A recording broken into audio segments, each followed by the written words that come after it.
तर भाजपचे नेते पियुष गोयल यांच्यावरती मिटकरींनी संतप्त प्रतिक्रिया दिलेली। पियुष गोयल हे राष्ट्रवादी काँग्रेसचे सदस्य नाही आहेत, भाजपचे नेते आहेत। दुसऱ्याच्या पक्षात नाक खुपसल्यानं त्यांचं नाक जळालं असं मिटकरी म्हणाले।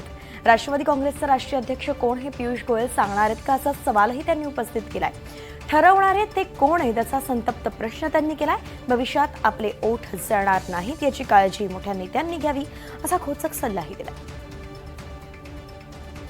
माझ्या माहितीप्रमाणे पियुष गोयल हे राष्ट्रवादी काँग्रेस पक्षाचे सक्रिय सदस्य नसून ते त्यांच्या भारतीय जनता पार्टीचे एक सदस्य आहेत आणि केंद्रीय मंत्री आहेत। आणि त्यांनी एवढी नैतिकता आणि शिष्टाचार शिकावा की अटलजी आता अलीकडे देवेंद्रजी किंवा मोदी साहेब असतील हे दुसऱ्याच्या पक्षात नाक खुपसून ढवळाढवळ करत नाहीत। त्यांनी नाक खुपसलं आणि त्यांचं नाक जळलं आणि त्याच्यानंतर त्यांनी त्यात दिलगिरी व्यक्त केलेली आहे।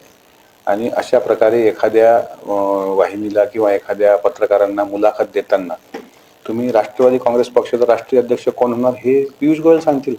पियुष गोयल कोण ठरवणार आहे? आमच्या पक्षाचे सर्व अधिकार सुनेत्रा वहिनींकडे, त्या ठरवतील काय आहे ते। आणि आता नंतर ठीक आहे, देर आहे दुरुस्त आहे, त्यांनी स्वतः कबूल केलंय की मला चुकीची माहिती दिली गेलेली आहे, त्यामुळे मी भावनेच्या भरात बोललो आणि माझ्याकडून चूक झाली।